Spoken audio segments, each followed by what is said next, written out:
কলকাতার দমদম এবং হাজরা থেকে আমরা দুই বন্ধু এসেছি বহুদিন বাদে একসাথে একটু নিজেদের মতো করে কাটাবো বলে, মূলত শান্তির খোঁজে।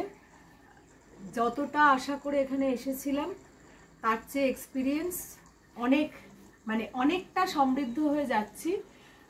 এই হোমস্টে একেবারেই অন্য হোমস্টেগুলোর মতো নয়, ভীষণ হোমলি, ভীষণ ঘরোয়া।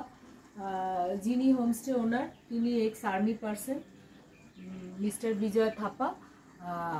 ওনাদের যে আতিথেয়তা, আমরা মুগ্ধ। খাবার,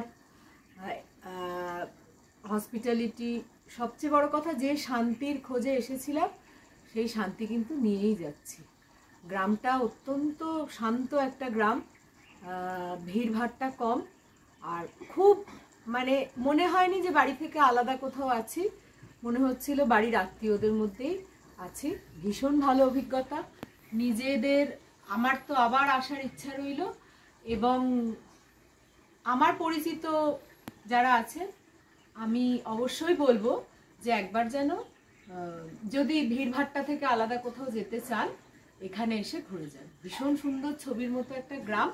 হোমস্টেটাও একই রকম, ভীষণ সুন্দর, ছবির মতো, সব ঠিকই। আমিও একই কথা বলবো, এত সুন্দর একটা অভিজ্ঞতা নিয়ে ফিরছি। আমি বলবো এখানে এসে একবার অন্তত ঘুরে যান। ভীষণ ভালো, ভীষণ সুন্দর, ভীষণ কি বলবো, মনে হয় যেন বাড়ির মধ্যেই রয়েছি। এবং সামনে বসিয়ে আমাদের খাওয়াচ্ছেন উনি, ওনার স্ত্রী আমাদের জন্য রান্না করে দিচ্ছেন। এবং সব থেকে আমার যেটা ভালো লেগেছে, পাংচুয়ালিটি। এইটা কিন্তু ভীষণ জরুরি। উনি আমাদের যে গাড়িটা দিচ্ছেন, তার যে চালক, তার পাংচুয়ালিটি এবং ভীষণ কেয়ারিং। ওভারঅল এত কেয়ারিং